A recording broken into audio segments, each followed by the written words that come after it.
Bueno, la sesión pasada empezamos a hablar de los biopreparados, ¿no? Este, la semana pasada hablamos en particular de los bioestimulantes y biofertilizantes. Les compartí algunas recetas que me parece que son prácticas de realizar en torno a las labores que ya hacemos en los huertos urbanos, como es la composta y la transformación en el té de compost, ¿no? Donde nuestra intención es incrementar esa biomasa microbiana que ya existe ahí, así como por ejemplo el purín de ortiga, ¿no? Que es muy usado, muy bueno. Sin embargo, igual les voy a recomendar, por ahí hay una página que se llama La Mierda de Vaca, así se llama. Este, Son algunos investigadores este, de Sudamérica que, que empiezan a trabajar con el estiércol, ¿no? Y que se han vuelto referentes en torno a la agricultura urbana, como es Jairo Restrepo, no sé si ustedes lo han escuchado, se lo hayan encontrado en algunos libros a lo mejor de agricultura orgánica, ¿no? Junto con el video pasado les voy a compartir algunos de estos libros, que como les decía, los biopreparados hay bastantes, ¿no?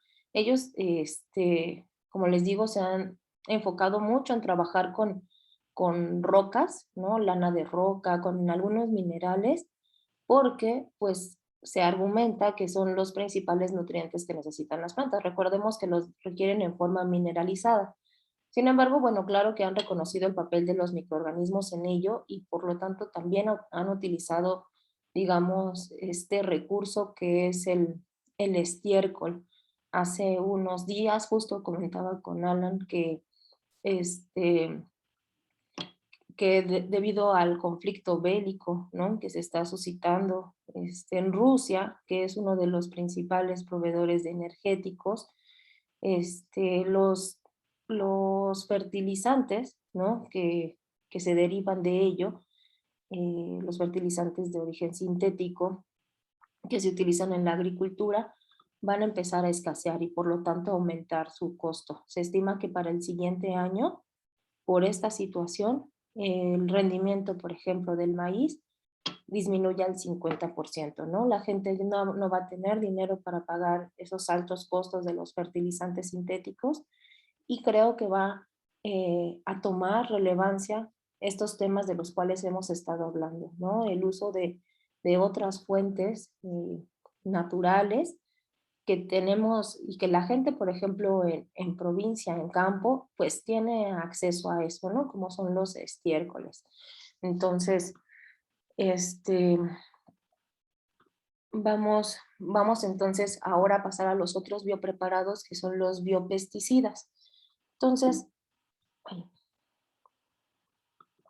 bueno, eso como una nota y para tenerlo en cuenta, ¿no? Y les recomiendo que lean estas referencias que les voy a poner dentro del tema anterior. Entonces, hablamos la vez pasada de los bioestimulantes y los biofertilizantes, pero ahora vamos a hablar de biofungicidas, ¿no? Que son aquellos preparados que nos van a ayudar a combatir algunos hongos. Hemos hablado de algunos hongos en torno a la composta y a la lombricomposta. Sin embargo, no les voy a decir así, pero hay mucha gente que así los denomina, que serían hongos buenos, hongos benéficos, ¿no? Hongos que establecen asociaciones de simbiosis con las plantas. Y están los hongos patógenos, ¿no? Que pues también forman parte de, digamos, del ecosistema. Entonces, bueno, permítanme. Entonces, bueno, estos hongos van a estar ahí, ¿no? Están ahí, están flotando en el aire con sus esporas. Sin embargo, puede ser que de pronto ataquen a nuestras plantas, ¿no? Sobre todo las van a atacar cuando encuentren debilidades, ¿no? Decíamos, cuando no estén bien nutridas, les falte agua, ¿no? Eh, entonces, cuando se vuelven una plaga, pues entonces sí vamos a tener que, em, vamos a tener que eliminarlos desafortunadamente, ¿no? Porque son ellos o nuestros cultivos. Entonces, bueno, hace unos días también me compartieron en el chat una, una imagen, ahora no recuerdo quién era, una imagen de una oruga que estaba en una de sus suculentas, ¿no? Y me preguntaba si esa oruga era de las que se hacían plaga. En realidad, todo organismo, todo ser vivo, ¿no? Que se establece en un lugar donde tiene todo tiene comida, ¿no? Tiene las condiciones adecuadas para reproducirse, se va a reproducir muchísimo y puede convertirse en plaga. Un individuo, que haya un pulgón, que haya una chinche por ahí, que haya una manchita, ¿no? De hongo, no significa ya que sea una plaga, ¿no? Nos referimos a una plaga, pues cuando ya se salió totalmente de control, ya invadió todo el espacio, ¿no? Y entonces esto es muy común, pues justamente en sistemas de monocultivo, ¿no? Donde solo tenemos, por ejemplo, jitomate, ¿no? Entonces, ya vamos a ver, pero por ejemplo, la arañuela es uno de los bichos que les encanta el jitomate, ¿no? Les gustan todas las solanáceas. Entonces, si llega una de estas araña roja, un jitomate, encuentra el ambiente, está bien nutrida, se empieza a alimentar de esa planta y al lado tiene otro jitomate y al lado tiene otro jitomate, pues es muy fácil que empiece a reproducirse y convertirse en una plaga, ¿no? Sin embargo, si está un jitomate y al lado hay yo no sé, una calabaza, pues entonces tal vez ya no le guste ese ambiente, ¿no? O haya un romero, pues entonces tal vez ya no le guste estar ahí, ¿no?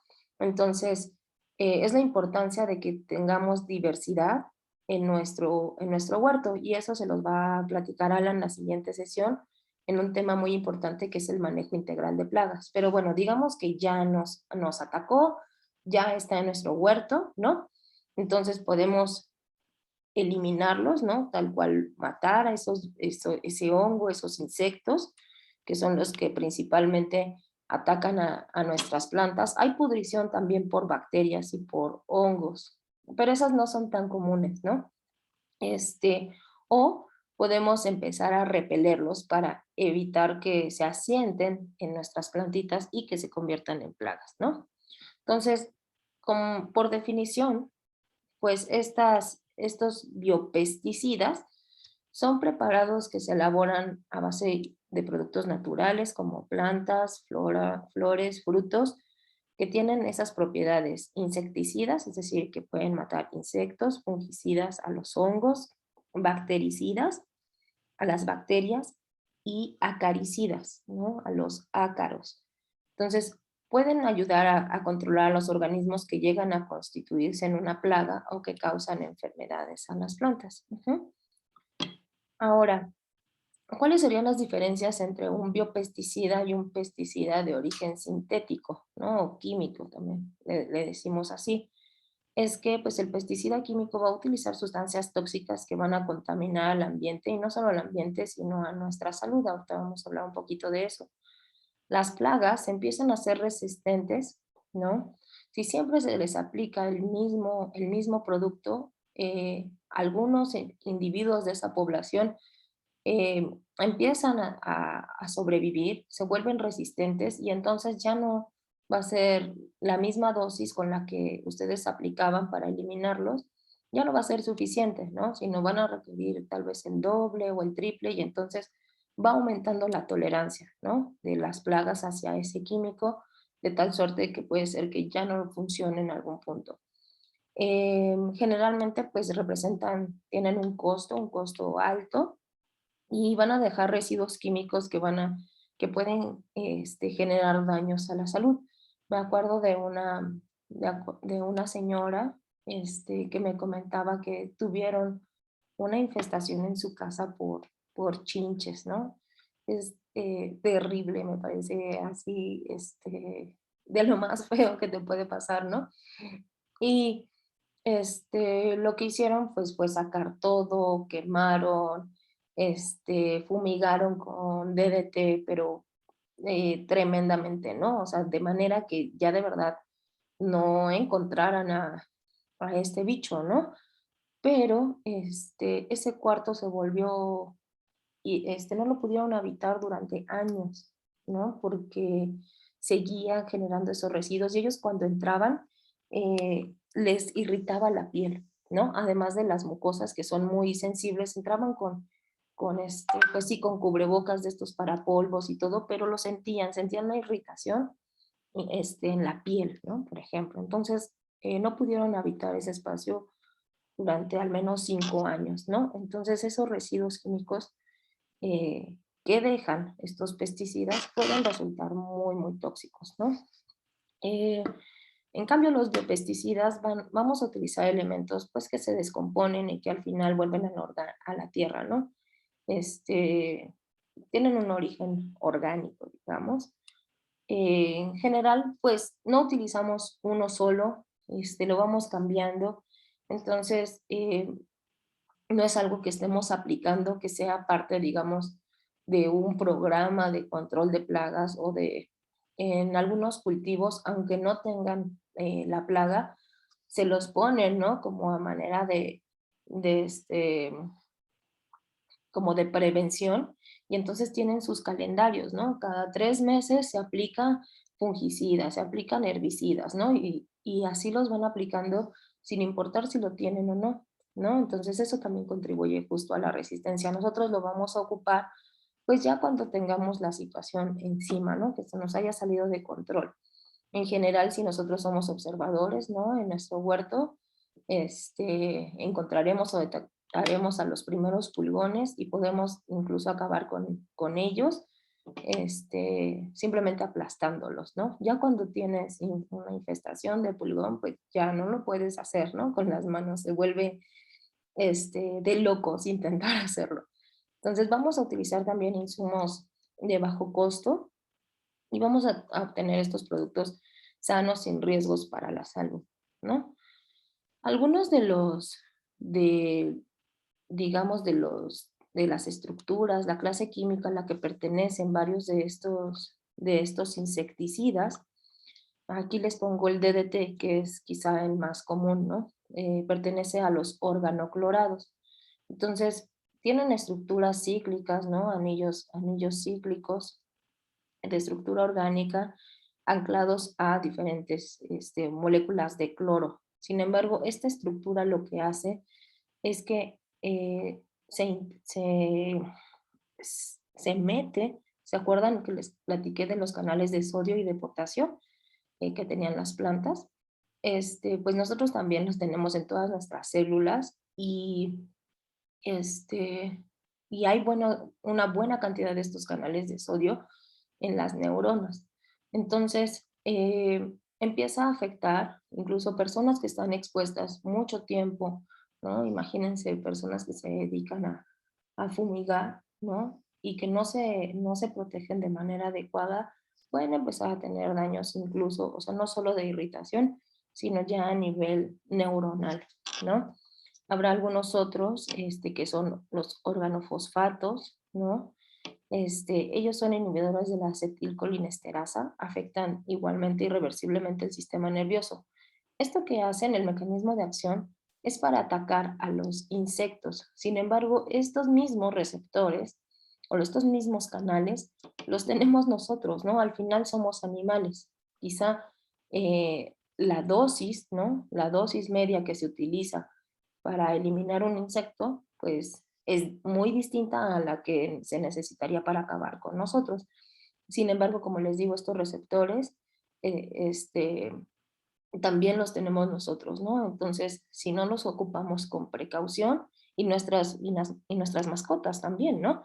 Entonces, si no los ocupamos con precaución o como se indica ahí, pues vamos a tener afectaciones, ¿no? Y así, varios de ellos afectan el sistema nervioso, ¿no? La clase química de los carbamatos, los piretroides.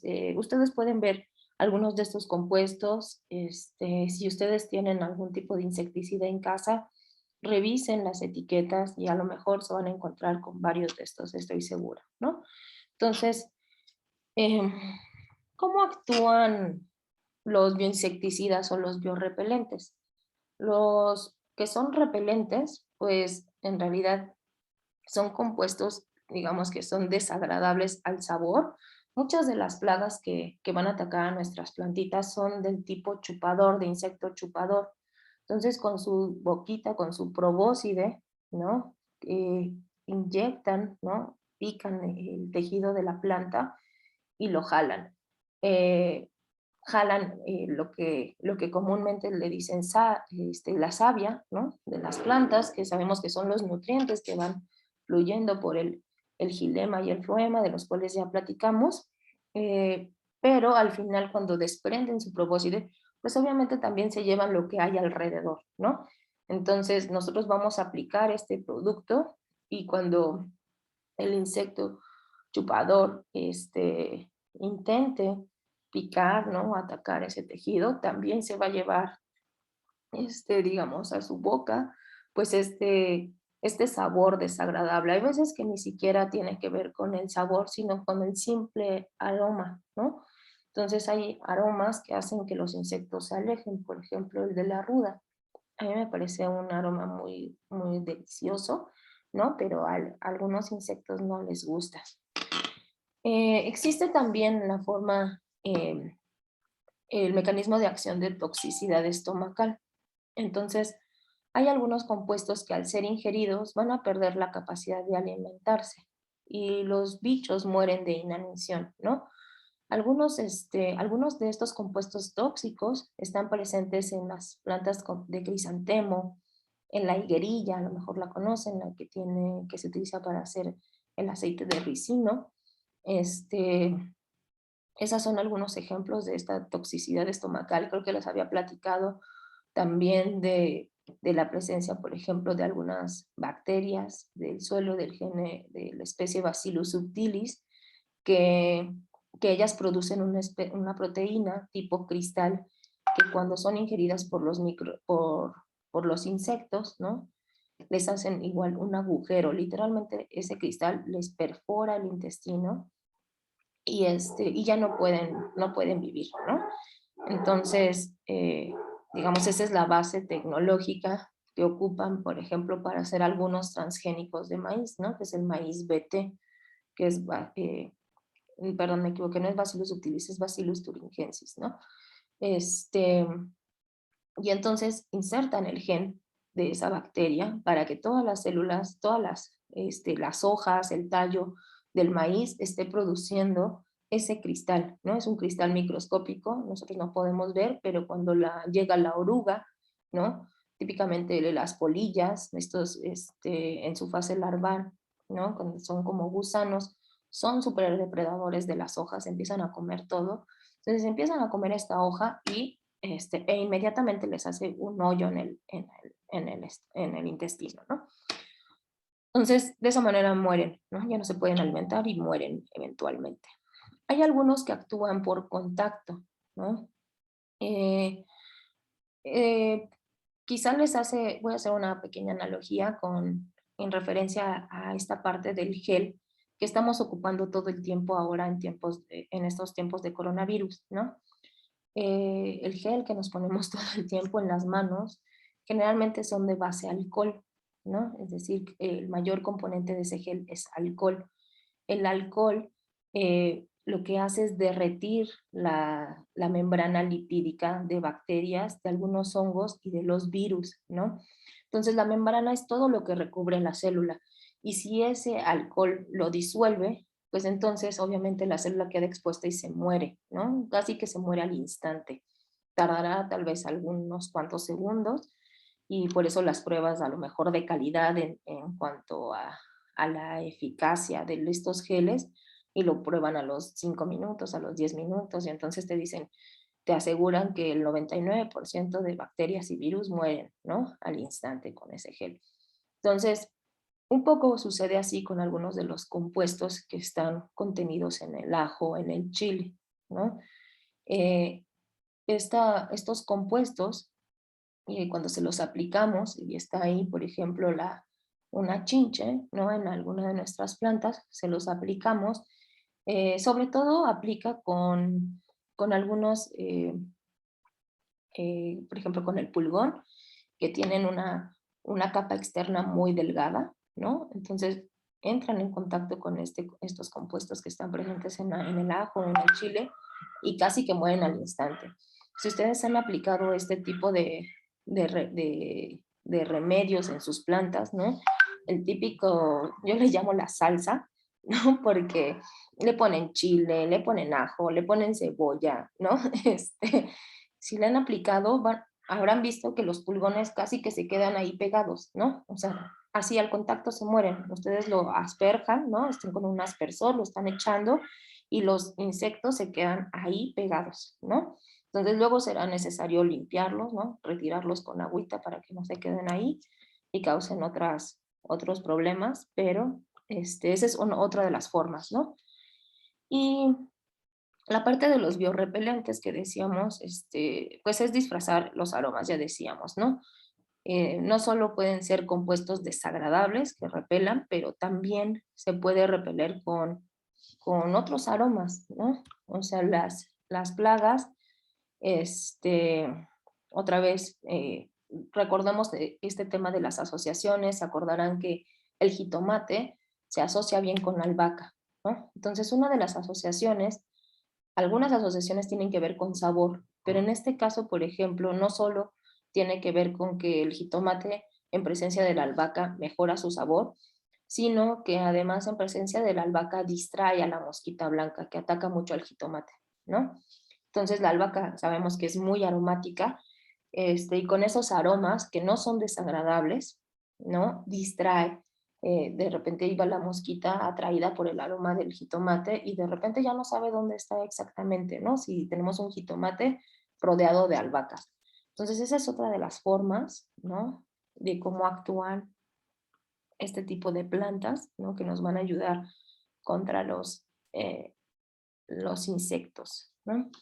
Y los biofungicidas eh, actúan de manera protectora, es decir, como una forma de barrera en el follaje contra los hongos, principalmente pues en temporada de lluvias, ¿no? Que sabemos que a los hongos les gusta mucho la humedad, ¿no? Y entonces si permanecen nuestras hojitas húmedas, va a ser muy fácil que se establezcan ahí las esporas, que germinen y que invadan nuestras plantas con este hongo, ¿no?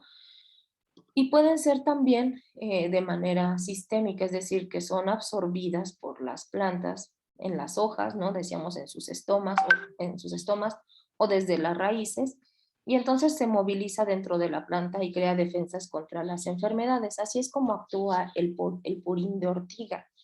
Y así de esta manera también actúa otro de los biofertilizantes que se acuerdan de la última definición que vimos,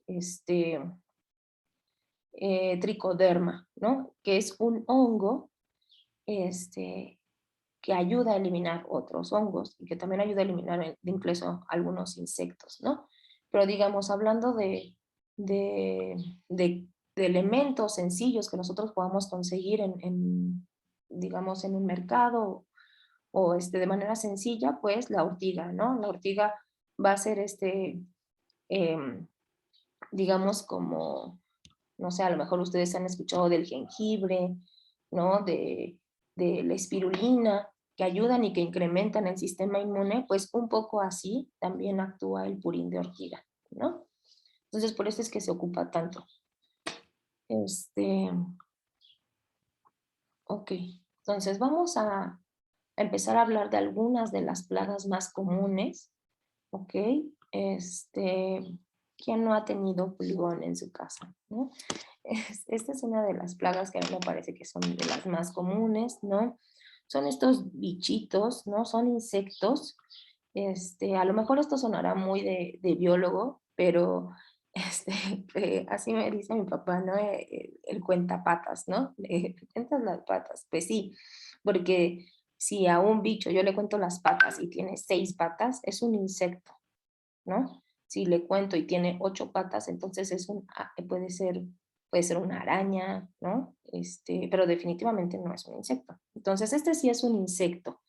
Hay diferentes, van a haber estadios, por ejemplo, desde que son huevos, ¿no?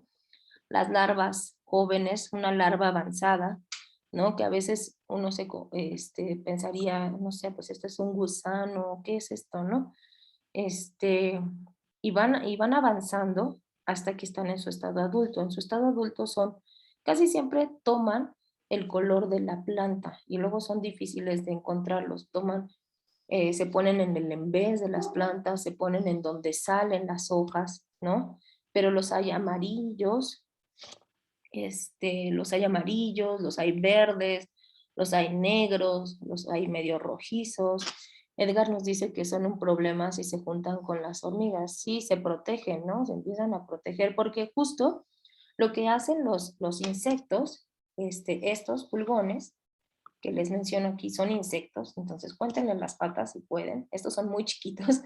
Este, Son insectos homópteros, esta es la clase de insecto a la que pertenecen. Eso quiere decir que sus alas, sus dos pares de alas son iguales, es decir, las dos son como membranosas, porque están los hemípteros. Ahorita vamos a ver algunos hemípteros, donde el par de alas, una es dura y otra es más suave, ¿no? Entonces, estos son homópteros. Cuando ya están en esta fase muy adulta, ¿no? Que tienen alas, entonces es la manera en la que se propagan. Están mucho tiempo en este estado donde no tienen alas, ¿no? Y lo que hacen, les decía, son, aquí dice, chupadores de savia. Entonces, insertan, ¿no? Su probóscide, su boquita, ¿no? Es como un estilete, pican la hoja y chupan, ¿no? Los nutrientes de la planta. Entonces, cuando sacan su probóscide, muchos de esos nutrientes, que recuerden que las plantas hacen fotosíntesis y generan glucosa, se quedan, como que se embarran alrededor de donde el pulgón hizo el hoyito, ¿no?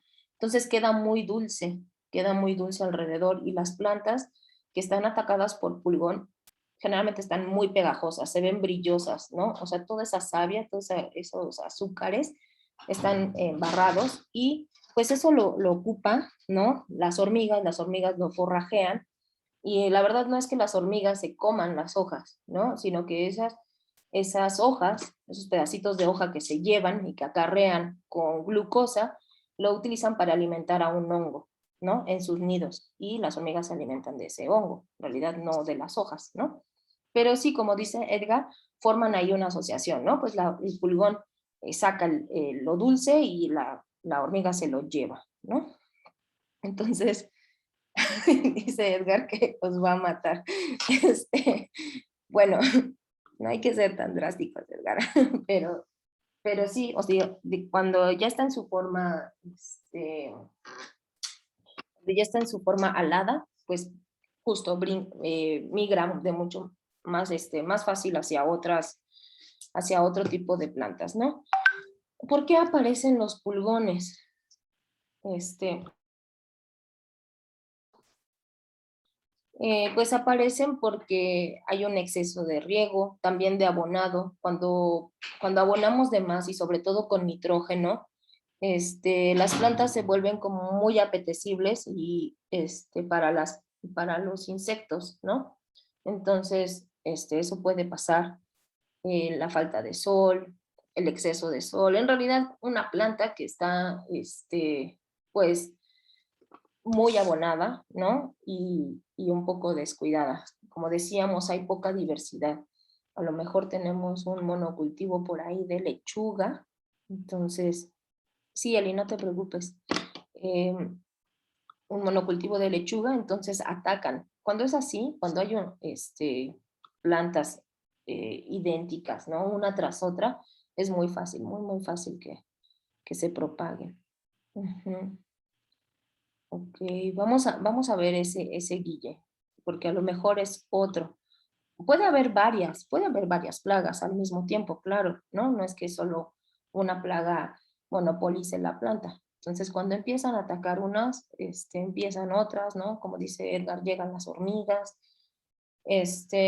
Sin embargo, pues como les decía, estos al final también forman parte de la cadena alimenticia, ¿no? La cadena trófica. Entonces siempre va a haber alguien que se coma al otro, ¿no?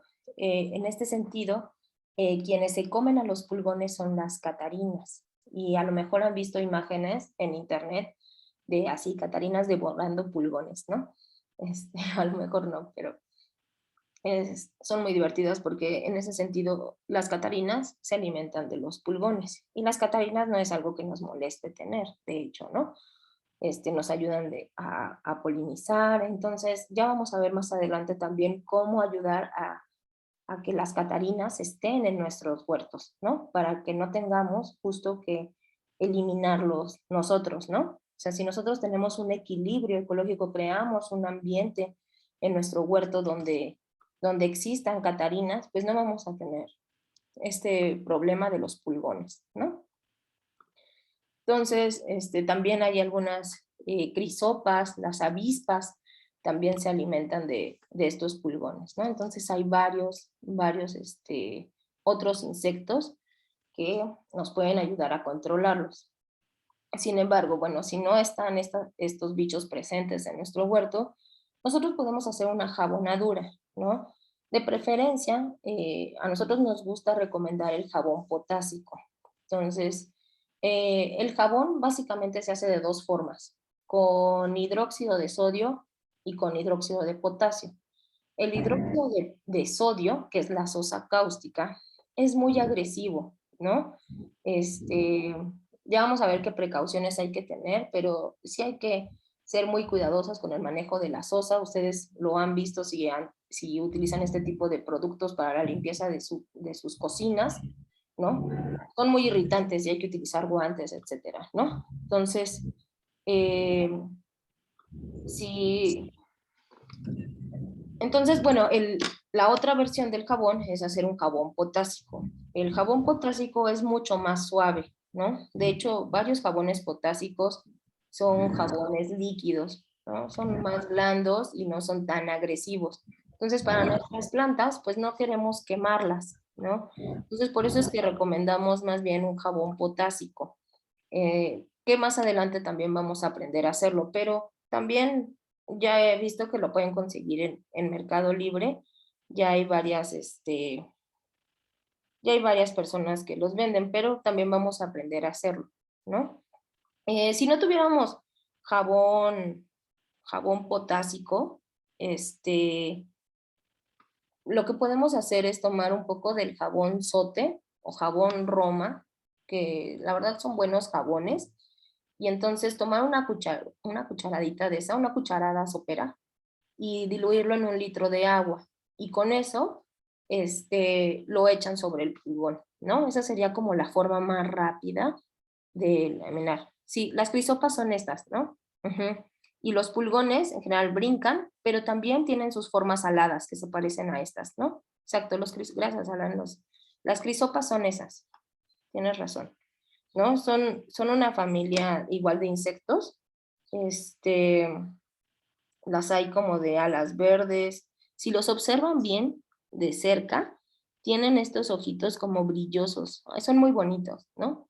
Entonces las crisopas, se comen a los pulgones, ¿no? Entonces estos sí no hay que eliminarlos. Por eso les digo que hay que ser muy observadores. También les llaman hadas o, cómo les dicen también? Van a ver que tienen los ojitos verdes o dorados brillantes, ¿no? Lo que no tienen los pulgones.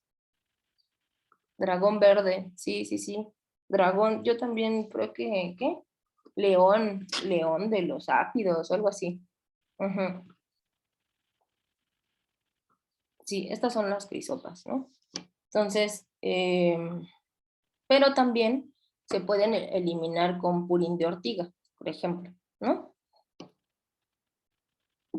Ahora vamos al siguiente. Las arañuelas, ¿no? El jabón sote, el rosa está bien, incluso el que no hay uno que tiene como aroma, no sé si es sote bebé o algo así, de preferencia no usen eso. Acabo de ver que hay un jabón sote ahora líquido, entonces eso está súper bueno porque ya no tenemos que hacer la ralladura, ese está muy bien. Vamos con la arañuela, ¿no? La arañuela aquí se ve muy grande, pero en general, ustedes la verán, esto es muy típico, ¿no? En jitomate, que le encanta, se ven como puntitos, ¿no? Pareciera, no sé qué les parece a ustedes, pero como una deficiencia de nutrientes, ¿no? Este, entonces vemos ahí un poco de clorosis, pero si nos fijamos bien, ¿no? En esta ramita, ¿no? En donde nace la hoja, vamos a ver la telaraña. Y si lo volteamos, vamos a poder ver a todas las arañitas, ¿no?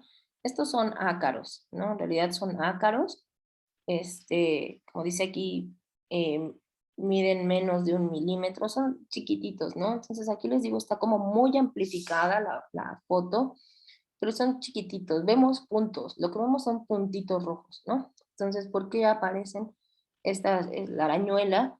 Generalmente, pues, cuando hace mucho calor, ¿no? A mí sí me ha pasado que justo en temporada de calor o cuando hemos tenido jitomates dentro del invernadero y hace mucho calor, ¿no? Atacan alguna planta desnutrida, ¿no?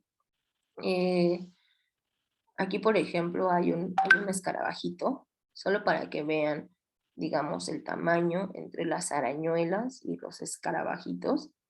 En la cadena trófica hay otros ácaros, ¿no?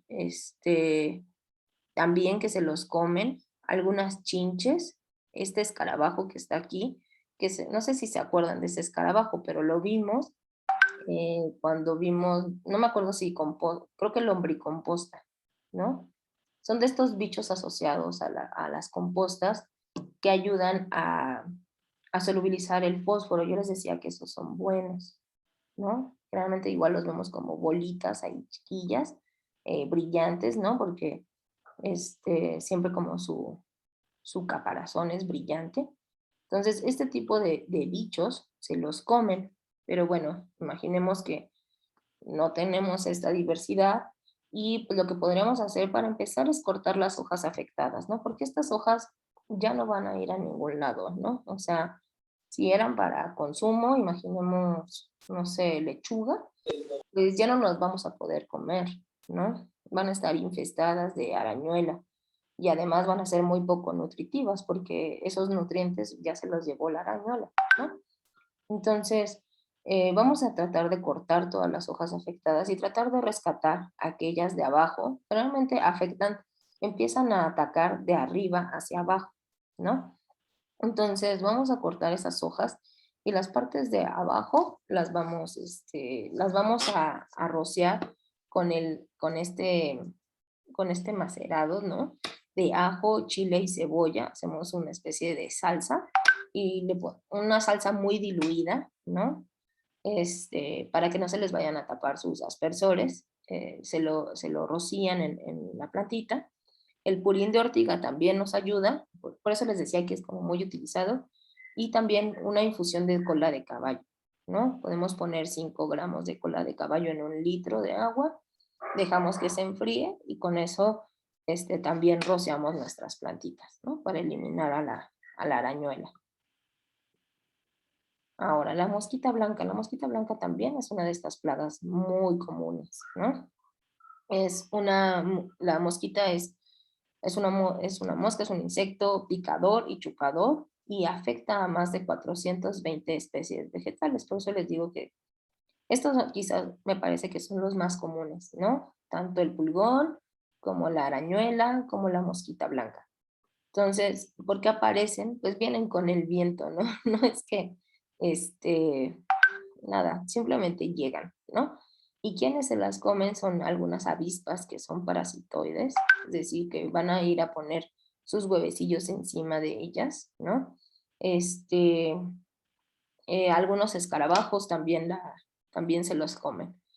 Los remedios caseros que podemos hacer es hacer una cerca alrededor de algunos de nuestros cultivos de hortalizas, ¿no? Que nos interesan, tener romero, tener albahaca, ¿no? Ya les voy a platicar más la siguiente sesión, Alan, respecto a las trampas cromáticas, ¿no? Pero,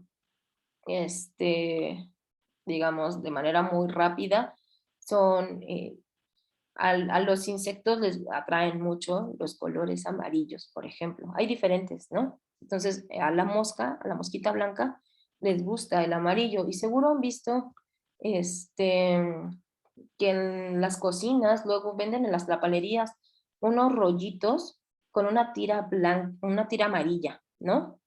Si tenemos muchas moscas en nuestra cocina, a lo mejor tenemos el bote de basura cerca o lo que sea y atraemos moscas o mosquitos, usan esa cinta amarilla con pegamento, ¿no? Tiene algún pegamento, entonces este tipo de insectos son atraídos por el amarillo y cuando llegan ahí se pegan, ¿no? Entonces, esta trampa cromática funciona muy similar, ¿no? O sea, se pueden poner telas, se pueden poner plásticos y se tienen que impregnar a veces con algo dulce, justo para que se queden pegados, ¿no? Por ejemplo, un poco de miel, así se ocupan, ¿no? Em, También pueden ocupar este preparado de la salsa, el ajo, el chile, la cebolla, ¿no? El purín de ortiga, la cola de caballo y el aceite de neem. El aceite de neem, no sé si ustedes lo hayan visto, resulta costoso, ¿no? Porque el árbol del neem no lo tenemos nosotros acá, se tiene que traer del extranjero, ¿no? Y además se tiene que generalmente el aceite de neem se obtiene por presión, ¿no? Es decir, aplastan los frutos, ¿no? La semilla del neem para extraer ese aceite. Pero si no, si les parece muy costoso el neem, y bueno, están estas otras opciones, ¿no? El puré de ortiga, la salsa, que me parece que es fácil de hacer y sencillo de conseguir, pero si aún así, digamos, esta mosquita o alguna plaga se les pone rebelde, podrían hacer una especie de extracto con las hojas de neem. Las hojas de neem también tienen ese compuesto. Y las hojas de neem yo he visto que las venden en tiendas como Walmart y la Comer, ¿no? Venden bolsitas pequeñas de hojas de neem y entonces pueden hacer una infusión, ¿no? Y eso, este, rociárselo a sus plantitas, ¿no? Que tengan mosquita blanca. Ahora, los trips, a lo mejor los han visto, ¿no? Estos son tisanópteros, ¿no? Así se llaman. Son alargaditos, son como, parecen, híjole, no sé, parecen como tijerillas, pero chiquititos y no tienen al final, obviamente, la típica como tijera, ¿no? Pero son parecidos a ellas. Entonces, son chiquititos, ¿no? Vean, miden de 1 hasta 6 milímetros. Algunos de ellos son alados, otros no tienen alas y son chupadores, ¿no? Igual que la mosquita blanca, igual que el pulgón, y porque aparecen, pues simplemente a lo mejor sembramos, ¿no? Por eso es importante como seguir los calendarios de siembra, porque a pesar de que nosotros a lo mejor les proveamos las condiciones, quizá eh, en invernadero o algo así, o el riego o la calefacción, ¿no? Para forzar tener plantas en una temporada que no necesariamente es la adecuada. Lo que sucede justamente es que eventualmente las plantas lo van a detectar, ¿no? Que no es su temporada, van a estar débiles y entonces van a ser susceptibles a ser atacados con los trips. Este, no, no, los Willys son otro tipo, no son trips, según yo. Este, ya sé cuáles dices, unos que se pegan como por atrás, ¿no? Cuando copulan se quedan pegados. Este, pero esos Willys son muy grandes, estos son chiquititos, ¿no? Son súper chiquitos. Entonces, este, sí, no, según yo, los Willys son una especie de chinche, ¿no, Alan? Me corrige si no.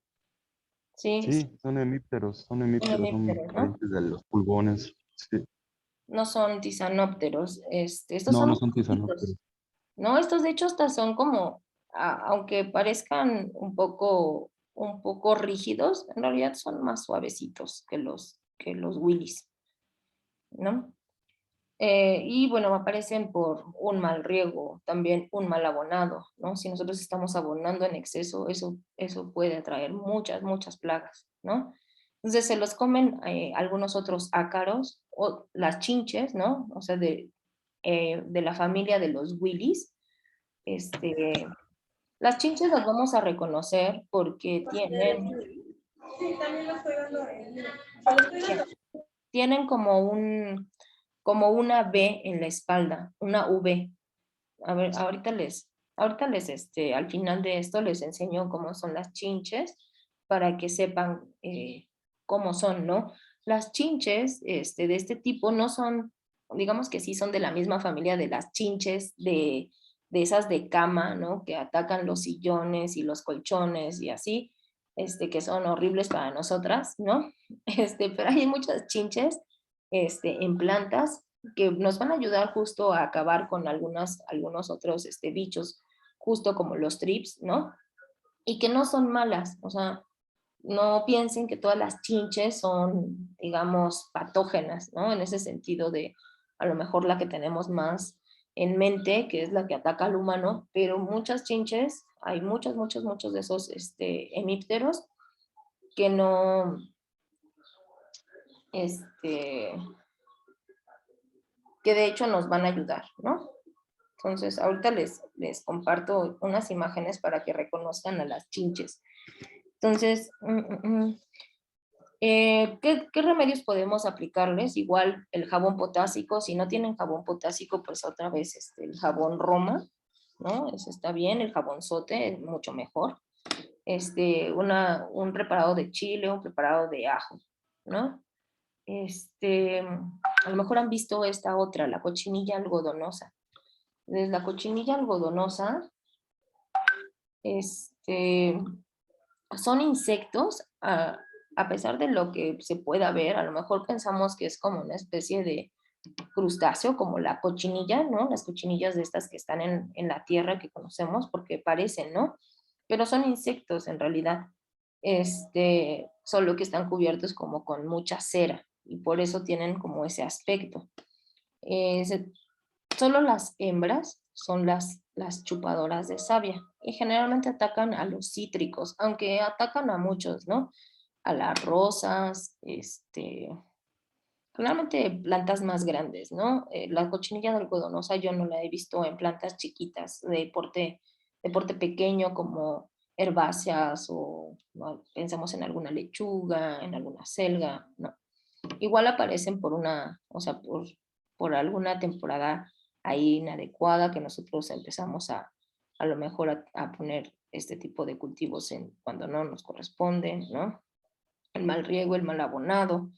Entonces, quienes se los comen, pues igualmente unos ácaros, chinches, escarabajos se los llevan a comer. Y aquí lo que necesitamos primero es disolver esta capa cerosa. Entonces lo podemos hacer con jabón, pero vamos a necesitar que ese jabón se quede mucho más tiempo pegado en el cuerpo de estos bichos. Entonces por eso se pone en alcohol. Ujú. También se puede hacer una infusión de tabaco y ocuparlo para acabar con la cochinilla algodonosa. Ahora, a lo mejor este es el que nos comentaba hace ratito. No sé si era, no sé si era Guille, es el insecto, le llaman minador. En realidad son larvas de moscas o de polillas, ¿no? Polillas que son las mariposas de la noche, que son chiquitas, ¿no? Y entonces igual, si van a ver las causas, pues es una temporada inadecuada, un mal riego, un mal abonado, esas siempre son las causas, ¿no? Una planta que está débil por alguna razón o está justo en exceso abonada sobre todo el nitrógeno que atrae a estos bichos, ¿no? Entonces, ¿quiénes se las comen? Se las comen las avispas. Pero entonces lo que hace el insecto minador es que pone sus huevecillos, cuando eclosionan, empiezan a consumir a las plantas, a la hojita, como por en medio de sus tejidos, ¿no? O sea, y por eso es que hacen como estos caminitos. Entonces van consumiendo la hoja y conforme la van consumiendo, van avanzando para conseguir más nutrientes, ¿no? Entonces van generando estos caminitos y parecen gusanos, ¿no? Pero pues son larvas, ¿no? Son larvas de moscas. Si ustedes han visto las larvas, pues tienen ese aspecto gusanoso, ¿no? Pero son larvas de mosca o de polillas, ¿no? Dejan ahí sus huevecillos y entonces empiezan a comerse las hojas. Las avispas es algo, digamos, el hecho de que nosotros tengamos, ya vamos a hablar también de la importancia de los polinizadores, ¿no? Las avispas son excelentes polinizadores, pero quizá las hortalizas no son la mejor forma de atraer a los polinizadores, ¿no? Hay ciertas plantas que son especialmente atrayentes de polinizadores, ¿no? Entonces eso lo vamos a también a ver más adelante. Cómo atraer este tipo de bichos, ¿no? Que nos van a ayudar a atacar estos insectos que luego se vuelven plaga, ¿no? Entonces también se ataca con jabón potásico y es por eso que yo creo que también el jabón potásico ha sido ahora mucho más comercial, porque casi para cualquier plaga es échale jabón o échale el remedio de la salsa, el chile, el ajo, ¿no? Entonces, básicamente con esta jabonadura nos podemos deshacer de muchos insectos, ¿no? El aceite de neem, la tierra de diatomeas también es otro de los productos que de pronto es costoso, pero que también es bueno, la verdad sí es bueno, pero pues estas diatomeas, las diatomeas, no sé si ustedes las conozcan, son, digamos, una forma grande, son, digamos, son parientes de las galletas de mar, no sé si las conozcan, las galletas de mar,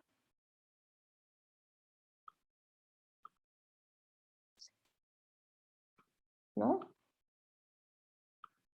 Bueno, son animales, ¿no? Y su forma pues es tal cual como un círculo, parecen una galleta y como les acabo de decir, viven en el mar, ¿no? Entonces las diatomeas viven tanto en el mar como en,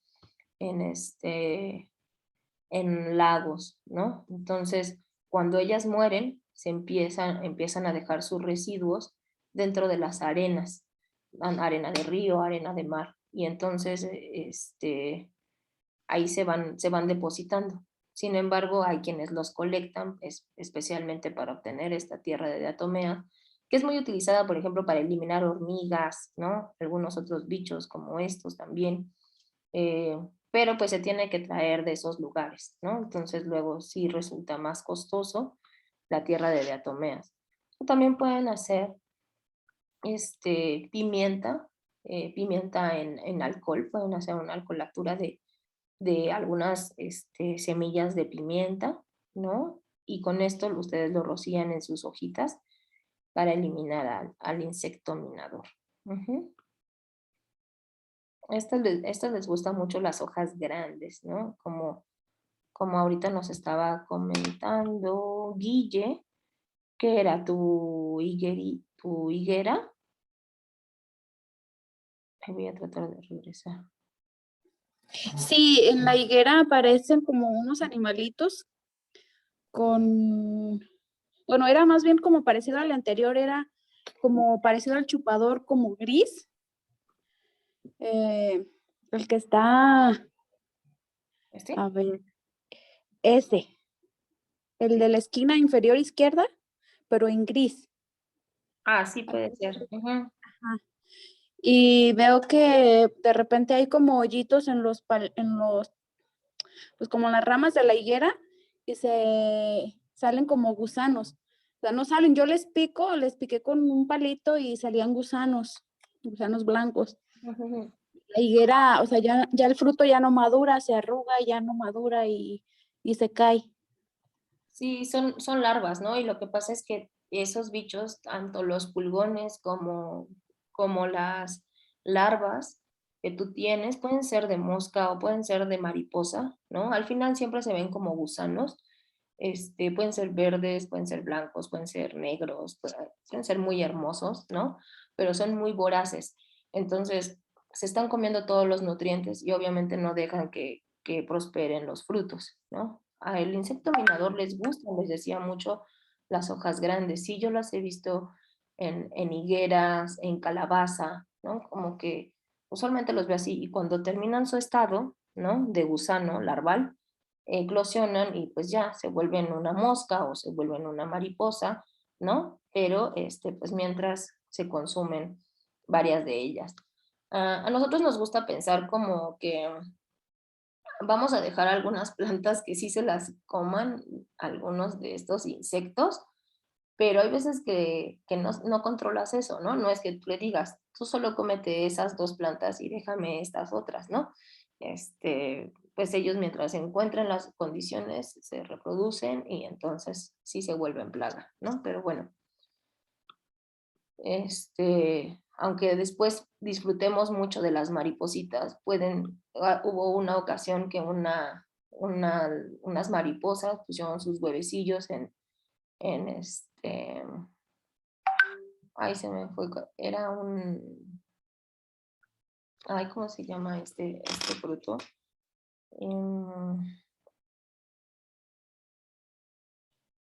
Era una planta de maracuyá. Entonces, primero vi que había una larva, ¿no? Un gusano de estos, comiéndose las hojitas y dije, ay, qué lindo, ¿no? Porque la verdad la mariposa que se tiene después de ese estado es muy hermosa y dije, bueno, sí, la voy a dejar. Pero después entonces empezó a invadir todo, ¿no? O sea, estaban llegando esas mariposas a dejar sus huevecillos y obviamente luego sus larvas y acabaron con mi planta, ¿no? Entonces, nos dice Edgar, alguna vez me puse a cultivar largas para ver cómo era la mariposa insecto adulto para combatir la plaga de oruga, matando o alejando las mariposas. Sí, y por ejemplo, es difícil saber qué tipo de bicho va a ser después, ¿no? Sobre todo en las mariposas hay una gran diversidad y esos estadios larvales pues los tienen los escarabajos, ¿no? Los tienen las moscas, los tienen las mariposas. Entonces, yo tengo una amiga que, que le gusta la entomología, y entonces durante su tesis tuvo que estar colectando varias justo estaba haciendo su trabajo en cafetos. Entonces, en las plantas de café colectaba todas estas orugas, ¿no? Y se las llevaba. Pero entonces ella intuía que que se alimentaban de la hoja de café, ¿no? Porque ahí las había encontrado. Y entonces luego les daba de comer hoja de café y no querían comer eso. Entonces tenía que colectar varias de las hojas que estuvieran alrededor para ver cuál era de la cual se estaba alimentando, ¿no? Justo porque se vuelven plagas, pero para reconocerlas. Y de verdad, aún con todos, digamos, los avances que tenemos en las claves y todo, no se pueden reconocer muchos de los estadios larvales hasta que eclosionan.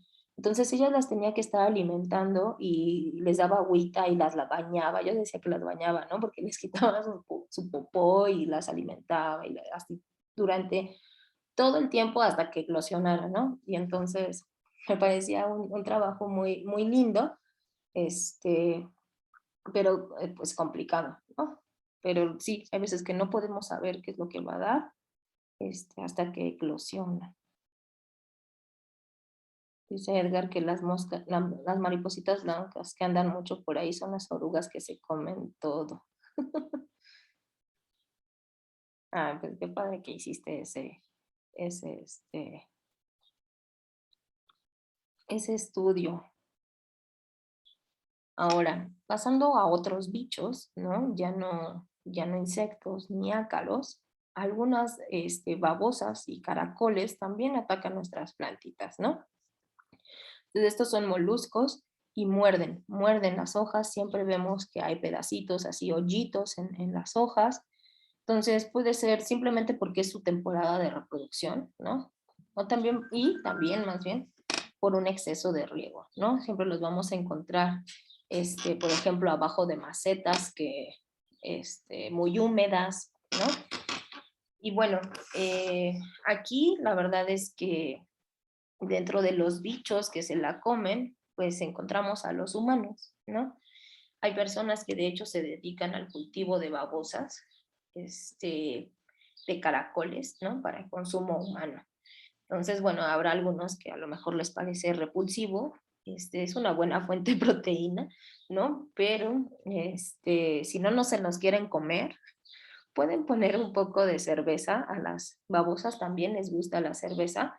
Entonces, yo les recomiendo como esas tapas de los garrafones de agua, ¿no? Que son como bajitas, ponen un chorrito de cerveza donde hayan visto las babosas y ellas van a ir y se van a básicamente ahogar, ¿no? Pueden poner cerveza, la típica sal, ¿no? Si las encuentran, les echan sal y como ellas respiran por la piel, necesitan mucha humedad, la sal se come toda esa humedad este, y entonces, y entonces se secan, ¿no? Pueden poner como un cebo, ¿no? Una hojita de lechuga con tierra de diatomeas y eso también les gusta, ¿no? A mí me gusta la parte de la cerveza, funciona muy bien. También pueden poner alrededor, ¿no? Y creo que hablábamos de eso cuando hablamos de la lombricomposta, un poco de cáscara de huevo alrededor de la planta, ¿no? O para que ya no invadan otras plantas. Y entonces, igual que las lombrices, ¿no? Como se arrastran, este, el cascarón de huevo funcionan como vidrios, ¿no? O sea, para su cuerpo. Entonces les van haciendo heridas, los van lastimando y eventualmente pues morirán, ¿no? O será como una especie de barrera para que no ataquen otras plantas. Entonces, bueno, eso con las babosas y los caracoles.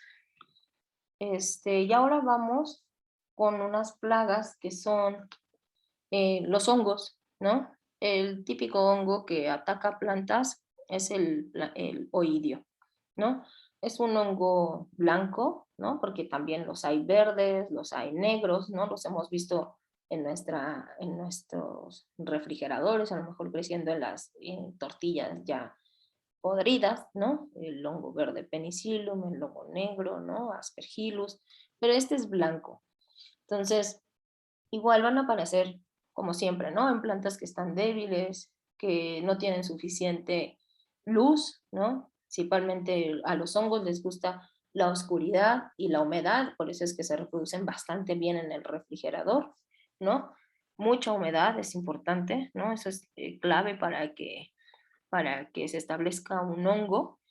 Y pues lo que hay que hacer es, igual que decíamos con la roñola, hay que podarlo, ¿no? Esas hojas, aunque las tratemos, ya no van a ningún lado, no nos van a alimentar, ni van a ayudar a la alimentación de la planta, entonces hay que cortarlas, cambiar de sitio nuestra plantita, porque muy probablemente allí no le está dando la suficiente luz, ¿no?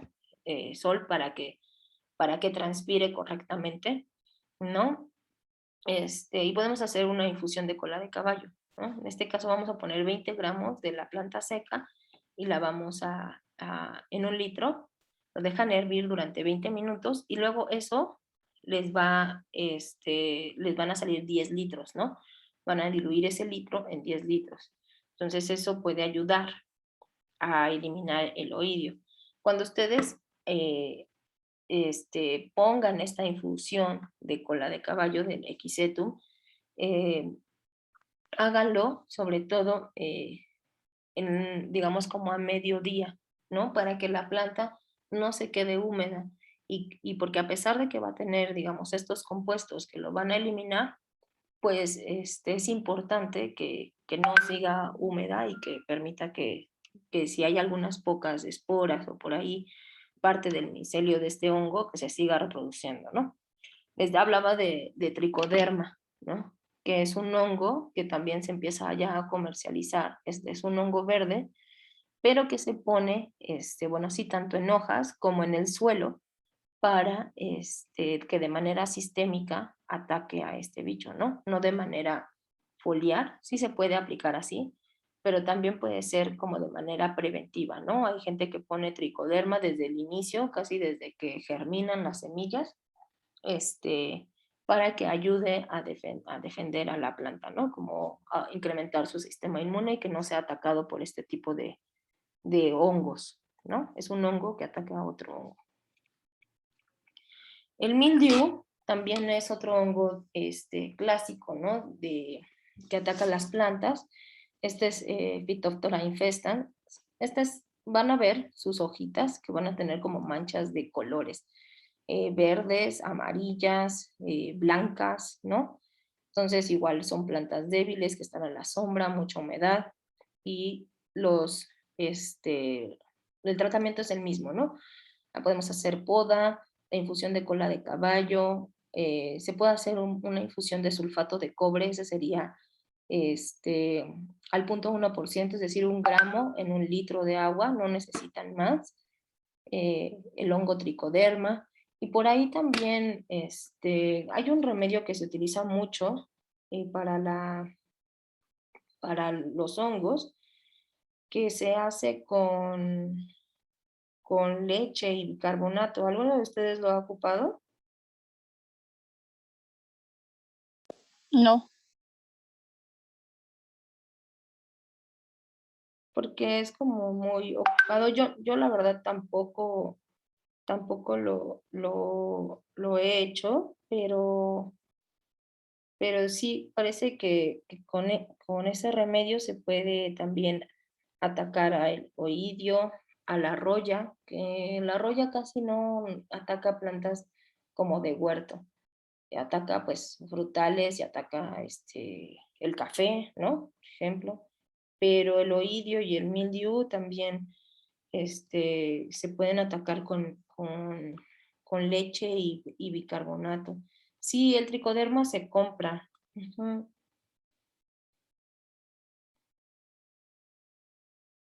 Pero bueno, esas, digamos, serían algunas de las formas de hacer, ¿no? No sé muy bien la dosis de la leche con el bicarbonato, pero seguro si lo buscamos en la red podemos encontrar. Patti dice que aspirina y bicarbonato. Debe ser el mismo sentido, porque igual la leche tiene algo ácido, ¿no? Como la aspirina, que es un ácido también, ¿no? Entonces, bueno, esos son algunos de los remedios. El de cola de caballo funciona bien, ¿no?